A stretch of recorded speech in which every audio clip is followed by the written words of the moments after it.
চরিত্র ও সততা যদি ভালো থাকে আপনি সেই পুরস্কার একদিন পাবেন। ম্যাডাম, দুধ নিয়ে চলে আসছি।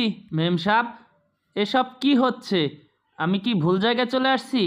না রামু, তুমি সঠিক জায়গায় চলে আসছো। তুমি আমার কাছে আসো না একটু। মেম সাহেব, এসব কি হচ্ছে? আমি কিছু বুঝতে পারতেছি না। রামু, কি বলছো তুমি বুঝতে পারতেছো না? তুমি এদিকে আসো, আমি কি তোমাকে সব বুঝিয়ে দিচ্ছি। দরজার পাশ থেকে কে যেন দেখছে। রামু, তুমি ভয় পাচ্ছ কেন? এদিকে আসো। আসো না এদিকে, খাটে বসো। আরে, তুমি ভয় পাচ্ছ কেন?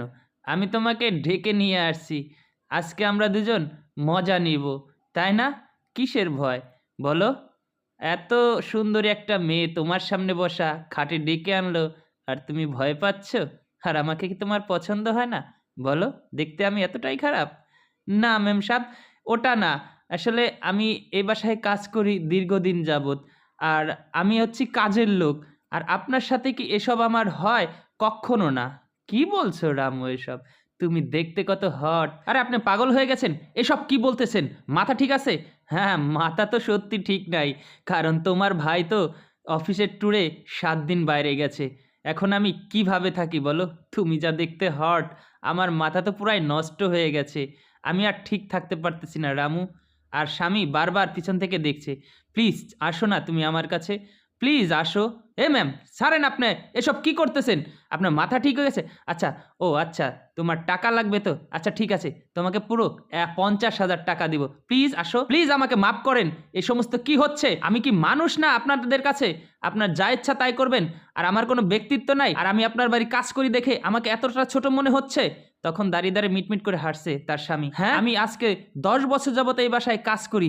আমি এখানে আর থাকতে পারবো না। আমি বিশ্বাসের অমর্যাদা করতে পারবো না। এই বললে যখন চলে যাবে তখন বললো, আরে থাম থাম।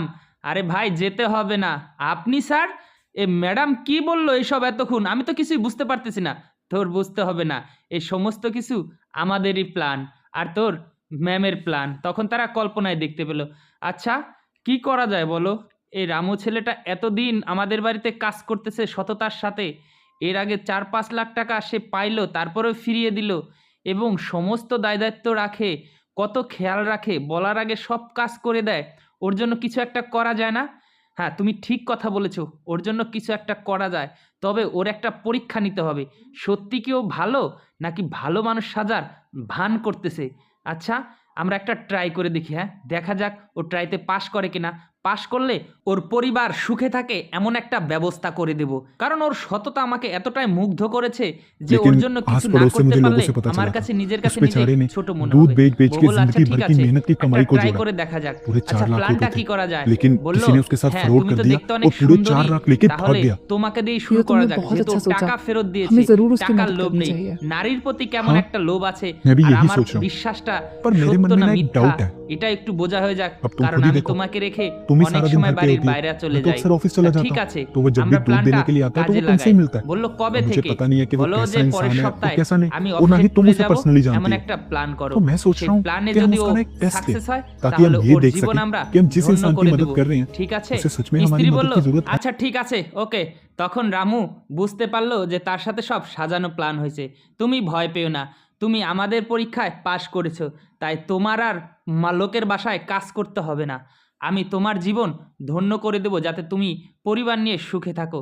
এই নাও, এখানে 1 লক্ষ টাকা আছে, আর 10 লক্ষ টাকা তোমার অ্যাকাউন্টে পৌঁছে যাবে খুব তাড়াতাড়ি। তখন রামু অনেক খুশি হয়ে গেল। আর রামু এতটাই খুশি হলো, বলল, সারা জীবন আপনাদের গোলাম হয়ে থাকবো। আপনার চরিত্র যদি এবং দৃষ্টি ভালো হয়ে থাকে, তাহলে আপনি একদিন না একদিন আপনি সততার মূল্য অবশ্যই পাবেন। আর আপনার চরিত্র যদি খারাপ হয়ে থাকে, তার পরিণতি এতটাই খারাপ হবে যা আপনি কখনো কল্পনাই করতে পারবেন না। এই ভিডিওটা দেখে যদি এতটুকু ভালো লেগে থাকে বা শেখার কিছু থেকে থাকে, তাহলে অবশ্যই শেয়ার করে দিবেন।